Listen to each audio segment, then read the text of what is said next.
नमस्कार स्वागत करुच्ची आपण को आ गोटे फ्रेश वीडियो को। आज आम बनइबा ओ खट्टा। ओ खट्टा तो समस्त को बहुत पसंद आसे। चलतु मुझे केमती कौन बनाऊँगी सेटा मुझे सहित यहाँ शेयर करुच्ची। एथि मु गोटे बड़ ओ नहीं जाइए ताको प्रथमे भलसे धोईदबा। धोई सारापर भलसे पोछीदबा। पोछी सारिकी आम काटिबा कहीं ओरे बहुत लाल अंश थाए तो से प्रथमे धोईदबा तापर काटिबा। पोछी सारिकी काटिबा। मुझे गोटे कड़े नहीं जाइए से किसी तेल पकेली। तेल गरम हो सारा ओ आम जो ओ काटिकी रखी थे से ओ को मुझे दे दूँगी। दे सारापर प्रथमे टिके भाजीदबा। भाजी सारापर से लुण और टिके हलदी एसबू को देदबा। देकी टिके टाइम भलसे भाजवा। जेहेतु मुझे कषी ओ नहीं से कड़े सिझाऊँगी। जदि ओ टिके टाण थी ताहले आम प्रेशर कुकर में सिझेबा। तापर मुझे किसी मसला नहीं जमीक फुटण सुखिला लंका अदा छेचा हेंगु 3 बड़ चामच गुड़ आउ भूसंग पत्र एसबू को लेकिन आम रेडी करवा। ओ खट्टा जो सिझेवाई छाड़ी ओ को चलते चेक करदे। ये मुझे भलसे सिझी जाइए बाहर करके साइड करके रखीदबा।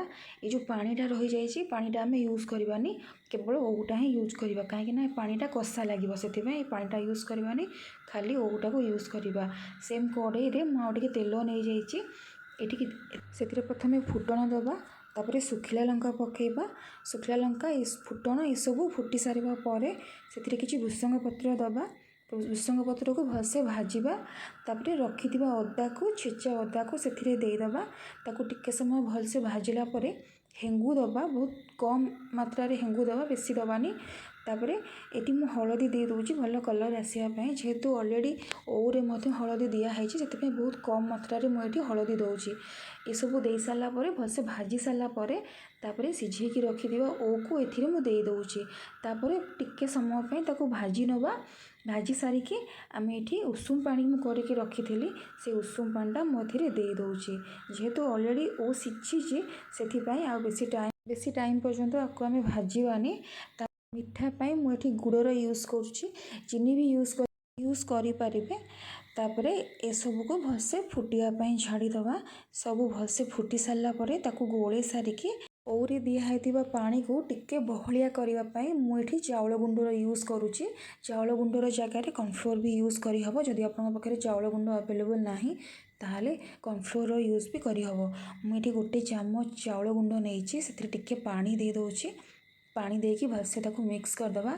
मिक्स कर सारिकी जिते मिक्सचरटा को से ओरे ढालीदबा। ढाली देकी भलसे गोलेबा। यहाँ करने द्वारा ओर थिबा झोल टिके बहलिया हो टेस्ट भी लगे। जेहेतु ये अलग कौन मसला यूज करानी से बहलिया करने ये चाउल गुंडर यूज करुच्ची। से सबको दे सारापर भलसे गोले फुटियापाई छाड़ीदबा। तापर यहाँ ऑटोमेटिक बहलिया हो बेसी बहलिया करवानी टिके जस्ट पतला रखा। से ठंडा हो सारापर ऑटोमेटिक बहलिया हो तापर साइड करके रखीदबा। भाजिकी रखिथिबा जीरा और लंकार गुंड को एथिरे देदबा। आशा करुँची आपको ये ओ खटार रेसिपीटा पसंद आसिब। जदि वीडियो भल लगुच लाइक करेंगे शेयर करेंगे। जदि चैनल नुआ अच्छा चैनल को सब्सक्राइब करेंगे। जय जगन्नाथ।